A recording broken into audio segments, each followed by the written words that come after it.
అరే వాడు ఫెయిల్ అయ్యిండు, వాడితో ఫ్రెండ్షిప్ చేయకు అని మీ పేరెంట్స్ చెప్పి నచ్చినప్పుడు అట్లా చెప్తే మనకేమనిపిస్తుంది? ఫెయిల్యూర్ ఇస్ బ్యాడ్, ఫెయిల్ అయిన వాళ్ళతో మనం తిరగవద్దు, మనం కూడా ఫెయిల్ కావద్దు అని అనిపిస్తుంది. సో ఒక ఫెయిల్యూర్ టువర్డ్స్ ఫెయిల్యూర్ మనకు ఒక అవర్షన్ మొదలవుతుంది, ఒక హేట్రెడ్. సో మనం we will make sure that we will not fail. But లైఫ్కి ఆ ప్లాన్ ఉండదు.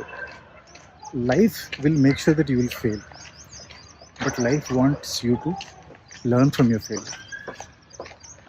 ఫెయిల్యూర్ని ఒక భూతంలో ప్రొజెక్ట్ చేసి ఈ సొసైటీ మనం ఫెయిల్ అయితే జీవితంలో ఇంకేం చేయలేము అనే స్టేజ్కి తీసుకొచ్చింది అన్నమాట.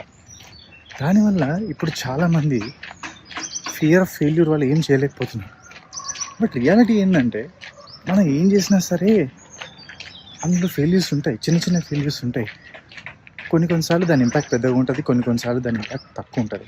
అట్లా అని చెప్పేసి మనం ప్రతిసారి సక్సెస్ఫుల్ ఉన్నామని కాదు. ఈ will fail eventual. Reality of life ఏంటంటే ఎంత తొందరగా ఫెయిల్ అయ్యి అంత తొందరగా వాటి నుంచి నేర్చుకుంటే సక్సెస్ఫుల్ అవుతుంది.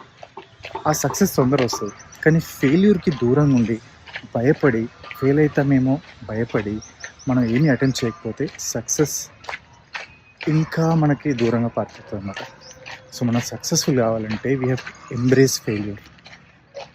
చిన్నప్పటినంతా మర్చిపోయి మైండ్ సెట్ ప్రిపేర్ చేసుకొని ఫెయిల్యూర్ని ఎంబ్రేస్ చేసుకొని ఫెయిల్యూర్ నుంచి నేర్చుకొని ముందుకు పోవాలి.